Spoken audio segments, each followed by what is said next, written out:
Hello everybody, welcome back to Screenstars. I'm here today to bring you my review for the 2021 horror sequel, The Jack in the Box Awakening.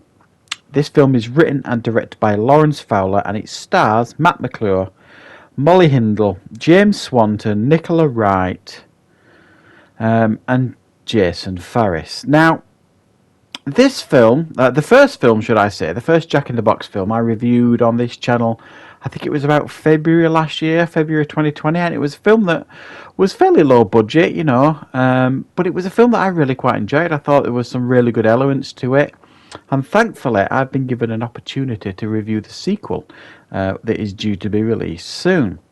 Now this time round, the film focuses on there's like this country manor, and it's run by a mother and a son.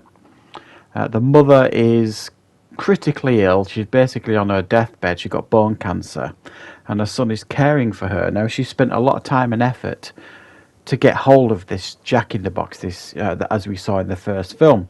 She knows the history surrounding the box, and she knows by reading up on the box and researching it that if she makes 6 sacrifices to this box, she can grant a wish.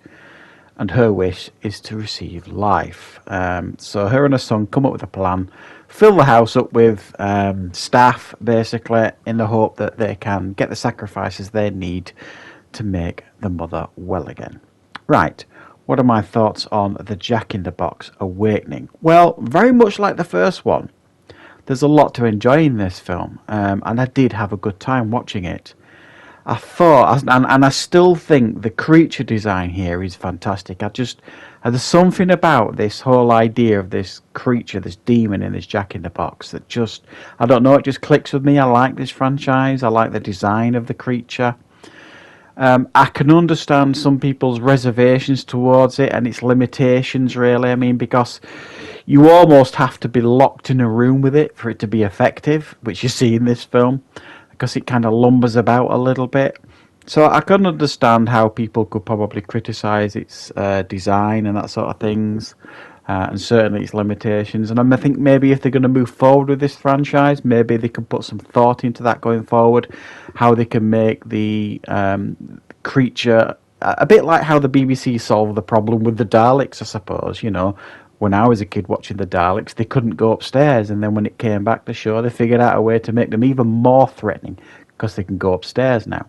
So it's that similar problem. How do you make this creature even more of a threat than it already is?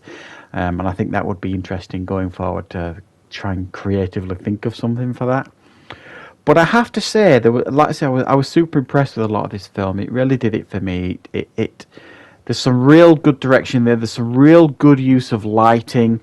There is a little sprinkle of jump scares, just enough in the film. I think it's fair to say that a lot of horror films overuse jump scares, and while there are a couple in this film, they certainly aren't overused, and they are fairly effective, to be fair, as well.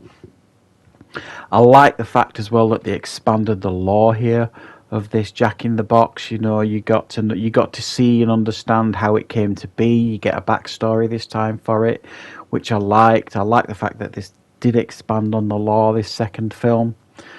In regards to weaknesses here, I think some of the characters could have been better developed. It was almost like they were just there for cannon fodder. A couple of the characters that we didn't know enough about them, so therefore their deaths didn't have enough of an impact. You didn't feel it the same.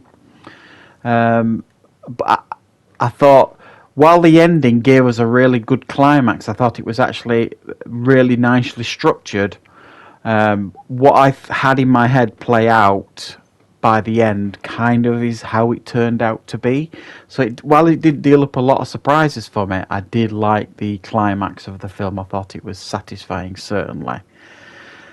So I think for me, if you enjoyed the first one, you're definitely going to enjoy the second one. I certainly did. I thought it was nicely paced, nicely structured, good effects, good use of the budget. And I have to say, I thought the performances here by everybody were really, really strong. Everybody knew what they were doing. They all performed well. And I think the standout performer here was Matt McClure, who plays Edgar, who's like the weasel son of the mother, who's like this weak, meek and mild guy who will do anything to please his mother. And he's just really slimy. And I think the actor performs the part really, really well, and it's someone you really want to get to see get his comeuppance, if you like. And I thought Molly Hindle, who was like one of the people brought in to like be part of the staff of the building, like she was a cleaner. She had a decent role. It probably could have been a little bit better developed. Maybe learn a little bit more about her. She kept harping on about wanting to get in touch with home or her ex-boyfriend, that sort of thing. Maybe it would flesh her character out a little bit more. But still, I liked her and I liked her performance. I think it's one of those, I think, that you're going to like, certainly, if you enjoyed the first one. I mean, for me, almost as well, it was reminiscent of Hellraiser at the beginning. Like in Hellraiser where Frank has to, get, I forget the woman's name now, that woman to bring, like, people to the house so that they can be killed so he could be, like, brought back, sort of thing. It was almost had that kind of element to it, a Hellraiser element, where there were basically people being human sacrifices for this demon in the box. But I think for the most part it worked. I think for those of you who didn't enjoy the first one, this probably won't win you over. But if you're fans of the first one, it probably is. I'm going to give it the same score as I give the first one, a 6 out of 10. I have to say I do quite enjoy this franchise. I like the idea behind it. I like the design of the creature. And I would definitely be up for seeing more of this. I think it is certainly pretty effective. So thank you for watching, everybody. I hope you like this review. And I will be back, of course, with plenty more content on the channel very, very soon.